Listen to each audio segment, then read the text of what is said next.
Hi, I'm Rajeev Masand. Hi, I am the 2.5 stars he gives every movie. I'd say very conservative 2.5 stars, Rohan.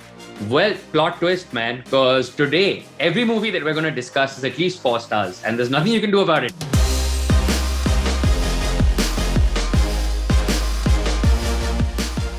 It is, of course, Oscar season. We're getting paid to do what we love, which is talk about the movies and sort of predict and lay wagers on whether we think they'll take home Oscar gold, right? Yeah, it's fantastic. This is the best part of the job. Ron, let's talk about Best Picture, because this year Yes. there's 10 films that's nominated for Best Picture. What do you feel about the overall overall feeling? I feel like this is the sort of year where it's like if two people have a bad day and vote differently, we don't know who the Best Picture winner is going to be. True. Right? It's going to be one of those where, yeah. Do you have a favorite? I feel like I know the answer, but do you have one? For me, after a very long time, Dune was just a magical cinematic experience. All right, it was the first time in 2.5 years, I think, that I've sat down and had something just awe me. Yeah. What's yours? I have to say, because there isn't something else that's better, I'm going to say Power of the Dog. Okay. I think it's really well made. I think that the themes of sort of, toxic masculinity, of sort of repression, of revenge, also just directed so beautifully and so elegantly. I mean, for me, that one was really wrenching. Do you think that's going to win, though? I think it will. Also, because I agree with everything that you said. All right, it's a brilliant film. It's a beautiful film. It is. It explores some very, very, and I think timely stuff. Yeah. Right. Let's call it what it is. This is the timely conversation. Here's where we come to the fun one, and this is what I want to ask you: Steven Spielberg, West Side Story. West Side Story, by the way, streaming on DisneyPlus Hotstar. I just like to say. As Spielberg, he doesn't. I mean, it's. I don't know. I watched it, and artfully directed, of course. It's the craftsmanship is extraordinary. The cinematography, and to me that deserves. And you're not gonna like this. That deserves cinematography even over Dune, because of course Dune's gorgeous, but cinematography is about more than incredible visuals. It's about how you shoot terribly difficult sort of scenarios. But it didn't move me. One knows the story, and extraordinarily long for me. I didn't love West Side Story, but we're meant to put our money here, where our mouth is. So what are you predicting? I'm going to say The Power of the Dog. I think it's going to be The Power of the Dog as well. Now we get to Best Director. Thin feel like this? You think they split it? I do think it will be Jane Campion's year, which will make her, Rohan, only the third woman ever to win Best Director after Catherine Bigelow and Chloe Zhao. Chloe, that's crazy. Yeah. I was wondering if they split it between let's give it to good old Stevie, or, let's give it to one of the others and let's give it Best Picture. But yeah, I think you're right. I think Jane Campion. Should we dive into acting categories? Should we talk about Best Actor? Is it Will Smith's year just because it's supposed to be Will Smith's year? But it was a lovely performance. It really was. Sure, it was. I agree. Also, again, it's got, it's what you were saying earlier. It's got Oscar stamped all over it, right? It's 100%. It's a true life story, inspiring biopic. The man behind the success story of these two amazing tennis legends. And of course, Will Smith has been long overdue. Third nomination, I think, after Ali and... Pursuit of Happiness? Was it Pursuit of Happiness? Yeah. It was. I think it's going to be Will Smith. I think Benedict Cumberbatch is just going to have to watch and do the polite British this thing. But again, it's okay. He gets to be Doctor Strange.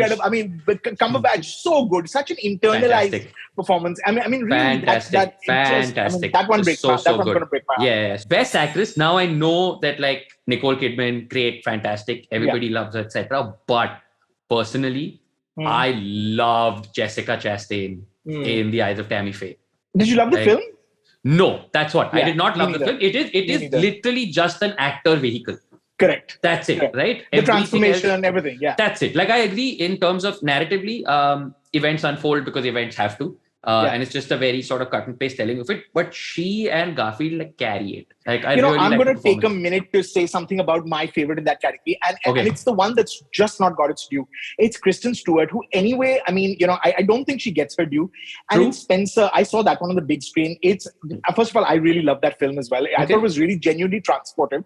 And, it's a story that we know and have seen and have heard and have read so many times over. And to still bring something that was so original, emotional, and to channel Princess Diana in the way that she did, it was just, for me, that was incredible. Unfortunately, it's not a performance that's got a lot of momentum, so it's very unlikely.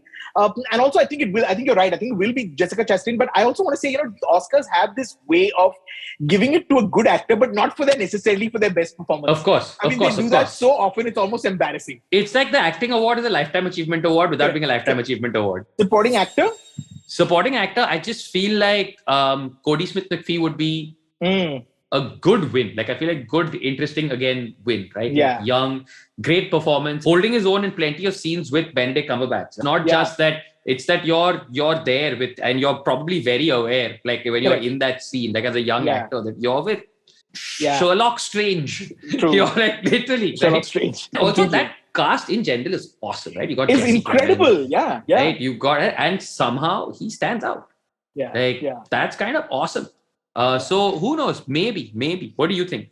I love that the most, I think, but I don't think it's, if you're going to predict, looks like it's Troy Kotsur for Coda, who's of course the deaf actor. Right. Yeah. And he's incredible. But for me, I also thought he was wonderful, because that film could have so easily got sort of, it could have become sort of maudlin. And I thought he brought, I thought he brought a humor to it, which in that kind of film, which is about disability and which is tugging at your heartstrings and really kind of is giving you a lump the size of a golf ball in your throat, and yet to kind of inject sort of humor into it. So your prediction is on Troy Kotsur, mine Cody Smith-McPhee, and with that, let's go to Best Supporting Actress. If we go with your theory, it's a Lifetime Achievement Award. Kristen Dunst is due.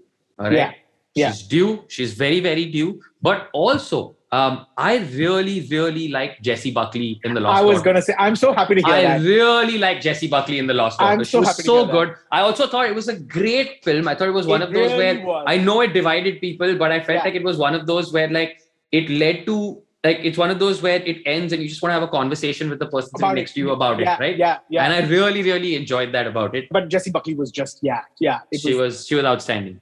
Oh, will it just be Judi Dench again? Yeah. There's never a bad Judi Dench performance. So There's never.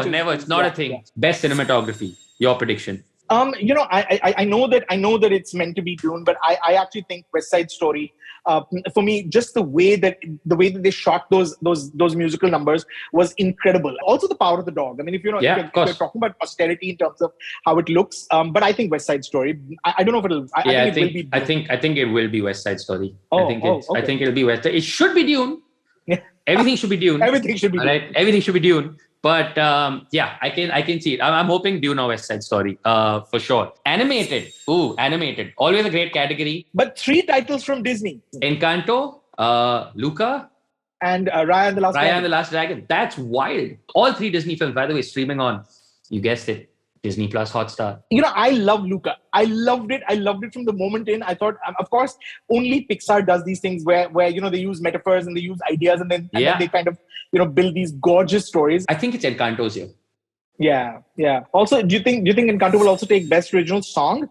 I think so. I feel like it should be Billie Eilish for the Bond film, but it looks like it's. I think just in terms of like that song, like, and this is the thing, right? You spend time on Instagram, you spend time on it. That song had a cultural moment. Yeah. Right. Yeah. And like that song genuinely had, like, it was like Let It Go from Frozen, right? It had a cultural moment, and I think that's what's going to carry it. So should we talk about the snubs? The Last Duel, I thought that was really good. Also by Ridley Scott. I haven't seen The Last Duel yet. Actually pretty good. What were the ones that you were really sort of surprised by? So I think that this is what I mean by the Oscars going halfway in terms of this thing. Dude, if you have to nominate 10, just nominate No Way Home. Just if you have to nominate 10, right? Just nominate No Way Home. So Rohan, bright and early Monday morning. I see you then, yeah? Bright and early Monday morning, the 28th of March on DisneyPlus Hotstar. I will see you there. Rihanna's performing. What is not to love? Bright and early Monday morning.